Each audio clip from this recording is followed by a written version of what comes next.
So I have a diversity topic. What about this? Way, way, way back, many centuries ago, back in Cortez's time, back in, I don't know, medieval Europe to like 1700s maybe. I think the lands were very divided. Everyone was not very mixed. I think that. Before that too, right? But this is about the time when I'm going to talk about. I just heard something very, very interesting, and it's like interesting on many levels. Like, I'm shocked that I've never heard this before or even thought of it as a thing. I never thought other people have a different idea about what happened when we came to visit their town. Here's the thing. Okay, I was listening to YouTube, as you do, and something just came on the suggestions, and it was Japanese version of when Europeans came. Like, what the Japanese were saying to each other and what they thought about it was written down, and like, wait a minute. First of all, I immediately think it's a hoax. Second of all, it's probably not a hoax. If it's not a hoax and they have a version, I mean, obviously, people would have a version of what their perspective of what happened. I mean, our version of what happened is, the Europeans, we just kind of like went around spreading like inventions and crap. And our true religion, our way of life. We went around spreading our superior way of life because we're the pinnacle of all knowledge and light and truth and all that, right? So that's our version. That's the version, I think, that's like the general version that I just kind of grew up with. Like, it's just a general feel that we're just like this altruistic band of explorers just out to better the world. Europeans. And we did it. And here we are. Look how good it is. Look how much cool stuff we have. Look at all these gadgets. Everyone's more or less getting along. Kind of. Maybe better than it used to be. But maybe not. Maybe good in some ways, bad in others. Like, anything would be. Okay. So here's what I'm saying. Diversity. I think we, Europeans, we're pretty dang good at the gadgets. I think though, the gadgets are not the end all of the situation. And I think we would have done better to have a balance. And when we visited a new place, maybe tried to see what their culture was doing also. Because I think we went there and we saw they had no gadgets. And we were like, oh, you guys are like animals. You guys don't have anything like we do. Not like animals, but like they don't have like the technology, we just kind of developed all these things. And we were like, well, that must mean we're better. I think we took that direction. We said the gadgets and the idea that we have these things, because it does give us a huge advantage, survivability advantage. The gadgets make people extremely formidable and like dangerous and very powerful. Have we gone too far? So here's what I'm thinking. The gadgets were cool. The gadgets are cool. But maybe a balance, and maybe we need to recognize other cultures' contribution more than the gadgets. And I think everyone's trying to be non-racist by saying everyone's equal. Everyone has the same amount of gadgets. That's not true. But like, they have something different, diversity that's cool. We don't all have to flock to the gadget situation in order to be equal. I think that you can be, this is going to sound bad, you can be different but equal. I have a vastly different life experience than almost everybody, and yet I am equal to everybody. Everybody has a vastly different life experience than me. Everybody probably has a vastly different life experience than everybody else, literally all human beings, yes. But then there's also cultures. And back in those times of first exploration, when the Japanese are writing down wow, this is our first encounter with these barbarians. It's like, what? Wait, what? What are you talking about? You all are the barbarians, aren't you? Like, we know the truth. Now put on these dresses. And we're like, hey, you all just kind of like relaxing in your day? That's dumb. Why aren't you working hard? You mean you're just surviving? Just relaxing and doing like nice things? You're just like, you found a life hack? No. Put on this dress. You know, these are the clothes that are proper. We have the right book. We know the things. And since we're super powerful, it's super believable. We're only powerful, though, because we're good at gadgets. It doesn't mean we know crap about anything, about how to live life. We know how to do gadgets, but we've gone a little crazy, haven't we? The gadgets are a little out of hand. It's super out of balance because everyone flocks to the gadgets. The gadgets are super powerful. Yes, the gadgets are powerful. But there's more to life than gadgets. And I think we're starting to really notice that. And I think we just owe the world a big apology. All of us together, really. You know, we were good at the gadgets first, but like everyone can catch on to the gadgets. It's not like a unique thing once you like know it exists. But I think we're like uniquely inventive in some way. Like we can come up with a good gadget. Hey, perhaps. I don't know. I mean, the culture is so mixing now that it's likely cultural. It's just likely how you're raised. And if you're raised in a specific way, then you're gonna, do certain things, and you're probably everybody in the group likes certain traits, and you're all gonna start looking like each other eventually. And I've said this before in another one. It's kind of like dog breeds, race. It's kind of like we just like certain things about each other in our group and our area, and that's just what we did. I don't know. But for whatever reason, Europeans had this culture of gadgets, and then we had this culture of like this religion, and then we had a different religion first, though.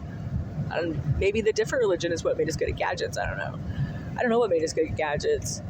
But then, like, gadgets aren't the end all. I think everyone did flock to the gadgets, but now, like, us as a people, as a world, we need to flock away from the gadgets. Let's just take a step back. Like, we have a lot of dangerous things. Like, maybe there's a few things we ought not do. Like Homer Simpson, he's like, see, I told you I could deep fry my shirt, and Marge is like, I didn't say you couldn't, I said you shouldn't. And he's like, oh. Because now he has to walk around in a deep fried shirt. Well, you're gonna do that to the planet. We're like, it's not that we're saying you can't deep fry the planet. We're saying you shouldn't deep fry the planet. We're saying you please don't deep fry the planet. Please stop this insanity. Let's just take a step back. Let's try to all be human together and say, okay, what can we learn from the past? And what can our children teach us? And what are we teaching our children? And what does that teach us? When we teach our children how to behave properly, we can understand how to behave properly ourselves too. What are we teaching the kids? What are we teaching us? You know what? Cooperation instead of competition. And we teach competition in very subtle ways. And I think we could be a little more conscious of cooperation. And cooperation is always better. Cooperation is the strongest one. That's one reason people get good at gadgets too, is because cooperation. And so that's another idea of when people have a society based on cooperation, kind of like the religion, like Jesus stuff. It's a society built on cooperation, get really, really powerful. Cooperation's always powerful. I don't know if you have to have cooperation to get the gadgets, though. Almost like contention built the gadgets as well. It's competition. I'm going to do the better thing. We have to have competition too. Maybe there needs to be a balance. There needs to be an understanding. Like Jesus talks about loving your neighbor as yourself. And so maybe with a basic understanding of love, and I'm going to care about my neighbor's needs, we're all going to get our needs met. And then we can work on our wants. But let's all get our needs met, and then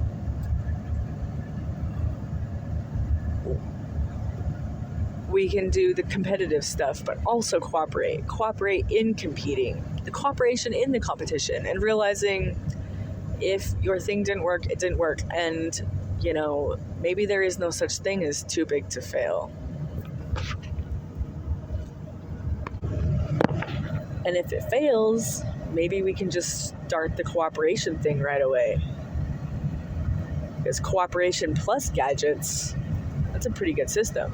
And anybody can do that. We have a mixed culture now. We can all do it together. It's not along race lines anymore. It's along cultural lines. It's along, location lines, I guess. I don't know. In some places, it's probably still race.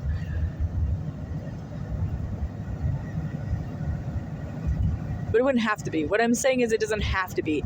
But recognizing the actual diversity is good. I was told once by my arch nemesis, I say that tongue-in-cheek, not really a nemesis, but kind of a trouble in my life. Anyway, this person told me one time that I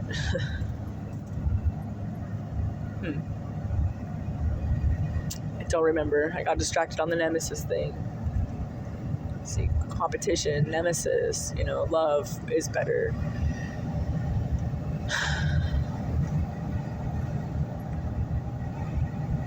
I don't remember. That diversity doesn't exist except in the country. Like in the cities, there's not as much diversity now worldwide. All the cities are the same. And I think that that's happening more and more with the internet because we're all kind of similar. So the cities are becoming all very uniform. And then you find diversity only in the rural areas of the country. I think that's true. I think it's somewhat true. Culturally, cities are all very similar. And culturally, the country is different. So when we think about that, I think thinking about diversity practices and when we think about other people's ideas, we also need to recognize, okay, do you come from the city or do you come from the country when you're saying this? And what area do you represent? If you do come from a rural area, is this the prevalent viewpoint of that area? And do you represent that? Is that something that is common? I think that those kinds of questions will be kind of valuable to have, and recognizing that just because you live in a city where from a lot of different people come from a lot of different backgrounds, everyone comes, I don't know, kind of with the feel like there's a way of fitting in and an acceptable method of thought, which translates to behavior. There's an acceptable lifestyle, there's an acceptable way of thinking about things that you understand depending on where you live. I think that there is a big effort to have some kind of unified situation, like a one world situation where, and when I say we could come together as a people, as the world, I don't mean create a one world plan or situation for external stuff. Yes, a one world feeling of love, a universal unifying feeling of love, sure. But as far as what you have to do in your day or day-to-day life, or what the laws should be, the social norms, and I think that's definitely obviously works as a localized thing, right? You can't just have a worldwide social normative system. I mean, you could do that, but I think that would be very unwise and very stressful and very unhealthy for most people. I think it's correlation, right? It's at first I was on board with the idea. I like the idea. I like the idea that everyone's going to get the same thing, but but then it makes sense. Not everybody needs the same thing. We're all different. So we just need to get the things that we need based on what we are and how we are. So yeah, it's just, I don't know if the correlated material stuff is going to work. And then when it becomes forced, I think that's when the wicked day comes, is when you get that correlated, unified situation with all the force, all the dystopian things, 1984, all that. Brave New World, it's just all very controlled and forced and high punishments if you don't comply. I think that's where the wicked thing comes in.